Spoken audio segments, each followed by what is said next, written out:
बहुत से लोग भाई संतान सुख से वंचित रह जाते हैं, उन्हें वो संतान सुख मिल ही नहीं पाता। वो डॉक्टरों के बड़े बड़े हॉस्पिटलों में घूमते रहते हैं और लाखों रुपए खर्च कर देते हैं, पर लेकिन उन्हें वो संतान सुख कभी प्राप्त नहीं हो पाता।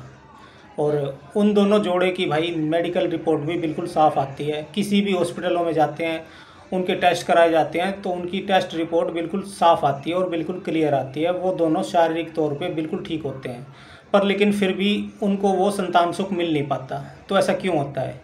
देखिए, इस चीज़ के दो ही रीज़न हो सकते हैं। पहला, जो मैं आपको बार बार बताता हूँ भाई, आपके कुल देवी और कुल देवता। हमारे नॉर्थ साइड में भाई, ग्रामीण इलाकों में या शहरी इलाकों में आपने देखा होगा कि हमारे कुल देवी और कुल देवताओं की पूजा की जाती है। सबसे पहले शादी के बाद कुल देवी और कुल देवताओं को पूजा जाता है।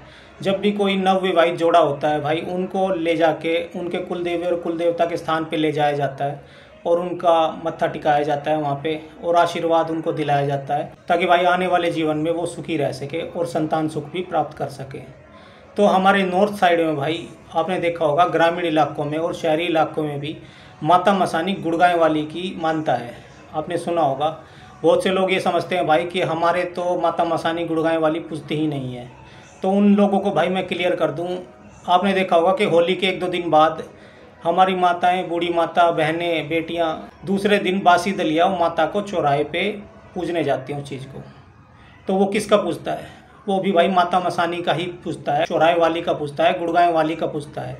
ठीक है, वो कुल देवी के रूप में पूजती है। माता मसानी भाई बच्चों की देवी मानी गई हैं, कुल की देवी मानी गई हैं। आपने देखा होगा भाई, जब भी नवविवाहित जोड़े की शादी होती है तो घर वाले भाई उनको गुड़गांव थान मकान माता रानी के मंदिर में मत्था टिकाने ले जाते हैं। वो क्यों लेके जाते हैं? उसको बोला जाता है भाई गठजोड़ी की जात लगाना। गठजोड़ी की जात मतलब कि माता रानी के दरबार में जाके उन दोनों को ये बोलना होता है कि माता रानी, हम आपके दरबार में अभी 2 आए हैं और आपका आशीर्वाद लेने आए हैं। अगली बार हम आएंगे तो 3 आए, ऐसा आशीर्वाद हमको दीजिए और हम अपने संतान के साथ आपके दरबार में मत्था टेकने आए। ये वहाँ से आशीर्वाद लिया जाता है। और इसी बात के साथ भाई एक वहाँ पे जुबान भी होती है कि माता रानी, आप हमें आशीर्वाद दीजिए ताकि हम अपने बच्चे के साथ, अपनी संतान के साथ आपके पास आएंगे और अपने संतान का मुंडन भी आपके मंदिर में ही होगा। इस चीज़ की वहाँ पे भाई वो प्रण लिया जाता है। जब उनके घर में वो संतान पैदा होती है, कोई भी लड़का लड़की जब पैदा होते हैं तो उसको लेके उसका मुंडन कराने माता मसानी गुड़गांव या फिर शीतला माता मसानी पे जाया जाता है।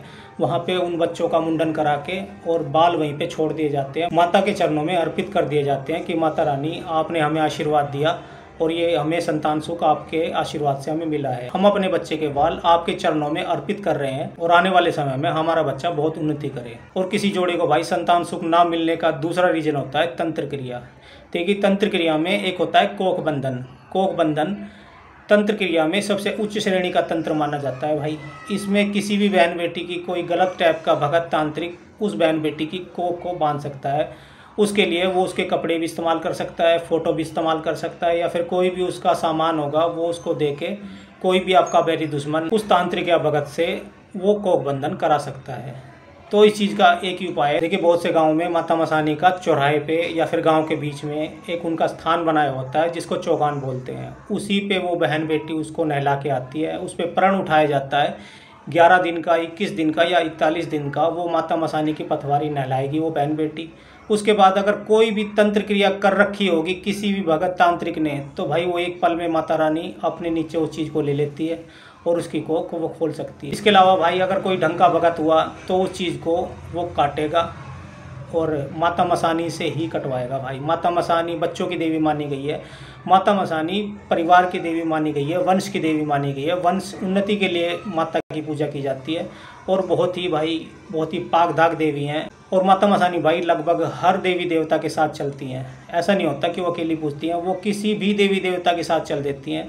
अपने रूप में भाई वो शांत भी हैं, और अगर किसी की बिगड़ जाए तो उनसे भाई विकराल कोई भी नहीं है। उनको भाई ना कोई भगत रोक पाता है और ना ही कोई तांत्रिक रोक पाता है और ना ही उनकी पूछा वो देख पाता है। ऐसी माता मसानी की माया है भाई। तो इसलिए अगर आपके साथ ऐसा हो रहा है तो भाई अपने किसी आसपास के भगत से बात कीजिए और इस चीज़ की थ्या में जाइए, उसकी गहराई में जाइए कि ऐसा क्यों हो रहा है। ये दोनों चीज़ों में से एक चीज़, वो चीज़ आपको ज़रूर मिलेगी। इस चीज़ की मैं गारंटी देता हूँ भाई। ठीक है, जय गुरु जी महाराज की।